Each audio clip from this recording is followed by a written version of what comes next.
ভোরবেলা চারপাশ নিস্তব্ধ। হঠাৎ মনে হয় পৃথিবীটা যেন ধীরে ধীরে অন্ধকার হয়ে যাচ্ছে।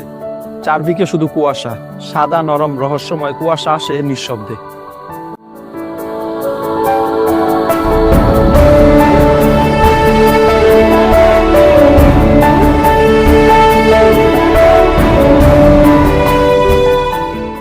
শুধু এক সকালে ঘুম ভেঙে দেখি গাছ, রাস্তা, বাড়ি সবই কুয়াশার চাদরে ঢাকা। কুয়াশার ভিতরে হাঁটতে গেলে নিজেকে নতুনভাবে আবিষ্কার করি। চেনা রাস্তা অচেনা হয়ে ওঠে, দূরের জিনিস কাছে আসে এবং কাছের জিনিস হারিয়ে যায়। কুয়াশা আমাদের ধৈর্য শেখায়। সবকিছু একসাথেই স্পষ্ট হয় না, কিছু জিনিস বোঝার জন্য অপেক্ষা করতে হয়। ঠিক যেমন জীবনের সব উত্তর একসাথে মেলে না। শীতের সকালে চায়ের কাপে ধোয়া ওঠে, আর কুয়াশার ভেতর দিয়ে স্কুলে যাওয়া বাচ্চাগুলোর হাসি ভেসে ওঠে। মা ডাক দেয়, সাবধানে যাস।